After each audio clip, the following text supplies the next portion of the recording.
नहीं है। आप हुकूमत को और जुडिशल कमीशन को क्लीन चिट क्यों दे रहे हैं? आप क्यों नहीं कहते कि बदनीयती पर मबनी है? क्यों क्लीन चिट दे रहे हैं आप दोनों? तो हमने ये कहा ना, ये क्या बात है आपने की है?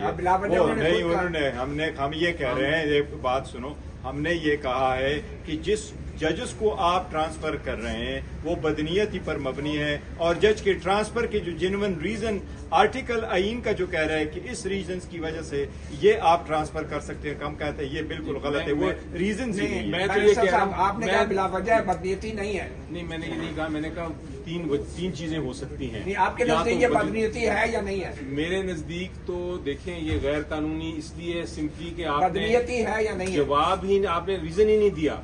आपने कोई जब वजह ना दें तो उससे ज्यादा बदनीति क्या हो सकती है? मैं अगर आपके खिलाफ कोई एक्शन लेना चाहता हूं और मैं आपको बताता ही नहीं हूं कि आपको मैं क्यों आपके खिलाफ एक्शन ले रहा हूं, तो आप मुझे क्या जवाब देंगे या आपको मैं क्या हियरिंग तो जो खासा हियरिंग का उसका क्या फैसला हुआ? उस पर जबकि फैसला ये हुआ है कि किसी को हियरिंग देने की जरूरत ही नहीं है। तो मैं कहता हूं कि जब आप फैसला करें ऐसी ट्रांसफर के ऊपर, अगर आप ट्रांसफर करना शुरू कर दें जिसके अंदर आप किसी को हियरिंग नहीं देंगे, आप उसको सुनेंगे नहीं, तो ये हमारा मौकफ था कि आप हियरिंग दें, आप रीजंस दें, आप वजूहत दें। क्या चीफ जस्टिस जयगा ने भी फैसला किया कि उनको हियरिंग नहीं दी जाएगी, और कितने मेजॉरिटी वोट से ये जजेस ट्रांसफर हुए? देखिए, जो इंटरनल प्रोसीडिंग्स हैं वो तो इन कैमरा हैं, उसके ऊपर तो हम जिक्र नहीं कर सकते। हम आपको मौकफ अपना दे सकते हैं जरूर, लेकिन जब आ जाएंगे उसके मिनट्स तो उसके बाद आपको सारा इल्म हो जाएगा। अच्छा, गौर साहब ये बताइए कि आपने कहा था आपसे रब्ता किया गया था सुबह, बताया गया था कि खान साहब को शिफ्ट किया गया अस्पताल रात को, तो गवर्नमेंट से कौन है जो आपसे रब्ता करता है, बताता है खान साहब की हेल्थ के? कितने बजे किया गया वो? मेरे से मेरा ख्याल है कोई पौने 11 बजे के करीब टाइम था, उसी वक्त मुझे किया गया था। लेकिन ये अभी सुबह आज मैंने किया था, इस वक्त के टाइम पे उन्होंने मुझे मैसेज आया था। हाँ, मुझे सिविलियन पर्सन है, लेकिन मैं उसको नहीं कह सकता कि वो गवर्नमेंट है या, लेकिन गौहर साहब क्या जेल इंतजामिया से है? जेल इंतजामिया से मेरा कोई जेल इंतजामिया से नहीं है सर, जेल इंतजामिया से नहीं है। अपना गौर साहब ये बता दीजिए कि जुडिशल कमीशन जो कि एक कॉन्स्टिट्यूशनल बॉडी है, बिल्कुल सर, आप उसको बदनीति एट्रीब्यूट कर सकते हैं?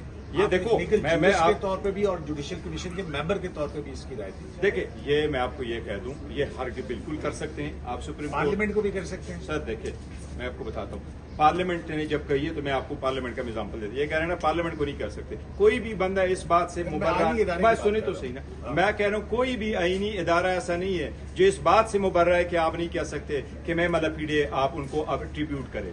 और आसिफ सईद कोसा साहब ने जजमेंट देकर के ये कहा था, जब सिंध हाईकोर्ट के केसेस ट्रांसफर के आए और शोल्डर प्रमोशन हुआ करती थी और शोल्डर प्रमोशनों के लिए कानून साजी हुई और 3 लॉ आए, तो सुप्रीम कोर्ट ने न सिर्फ उन कानूनों को ये कहा कि ये अनकॉन्स्टिट्यूशनल है, बस साथ आसिफ सईद कोसा ने कहा कि हम ये भी नहीं कह सकते ये गुड फेथ में हुआ। ये सारा कुछ बैड फेथ में। और क्या होता है, जजेस को घर भेजना, उनको रीजन न देना, सीनियर जज ये देखो वो अलग बात है। लेकिन एनीवे, या तो हम आपको वो बता रहे हैं। सर ये बताएं कि लॉ होता है ना, जो 2 नाम वापस लिए गए हैं इस्लामाबाद हाईकोर्ट के, उसकी कोई रीजनिंग नहीं? देखे, ये रिक्विजिशन चीफ जस्टिस साहब की थी, तो जो वो कह रहे थे कि जी मैं नहीं प्रेस करता, तो उन्होंने नहीं प्रेस की।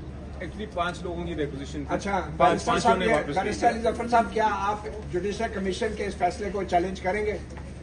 देखिए, इस फैसले को चैलेंज नहीं किया जा सकता, ये तो एक कॉन्स्टिट्यूशनल बॉडी ने फैसला किया है।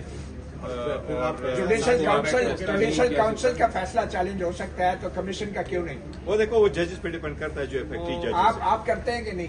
नहीं, ऐसा मेंबर वो तो अलग बात है। आप उनके वकील बनेंगे? आप ऐसा देखिए, करते हैं। हम मैं आपको बताऊं, पाकिस्तान तहरीक इंसाफ का मौके बड़ा क्लियर है, वो मैं पहले भी बता चुका हूँ, ट्वीट भी कर चुका हूँ। हमने कहा कि 26वीं तरमीम के बाद हमारी रिजर्वेशन है, वो मैटर अभी तक वो है। क्या किस तरीके से 26वीं तरमीम पे 27वीं तरमीम हुई, तो 27वीं तरमीम के बाद 26 पे हमने कहा कि हाईकोर्टों के जजेस आ रहे हैं तो हम पार्टिसिपेट करेंगे कमीशन में, और 27वीं तरमीम के बाद हमने जुडिशल कमीशन की किसी भी मैटर में पार्टिसिपेट नहीं किया। और 27वीं तरमीम के बाद 16 अक्टूबर के बाद हमारी चूंकि खान साहब से मीटिंग हुई नहीं है, इसलिए हमें वहां से परमिशन कि फर्दर क्या करनी थी। इस एक हेयरिंग के लिए, प्रोसीडिंग्स के लिए जजेस का इम्पोर्टेंट मैटर था। मैंने नोट पुट किया था लीगल कमेटी से, पाकिस्तान तहरीक इंसाफ और पॉलिटिकल कमेटी को कहा था कि हम इनको कह दें। अली जफर साहब ने वो नोट बनाया था, हमने उनसे शेयर किया था और हमें पाकिस्तान तहरीक इंसाफ की पॉलिटिकल कमेटी का ये मौक़िफ़ था कि हमने जजेस को सपोर्ट करना है। हम अदलिया के लिए, आज़ाद अदलिया के लिए हमने कोशिश की। हमने कभी जजेस को यस और नो नहीं कहा, ये मेरा जज, ये तेरा जज। हम कहते हैं पाकिस्तान के जजेस, आज़ाद अदलिया की जज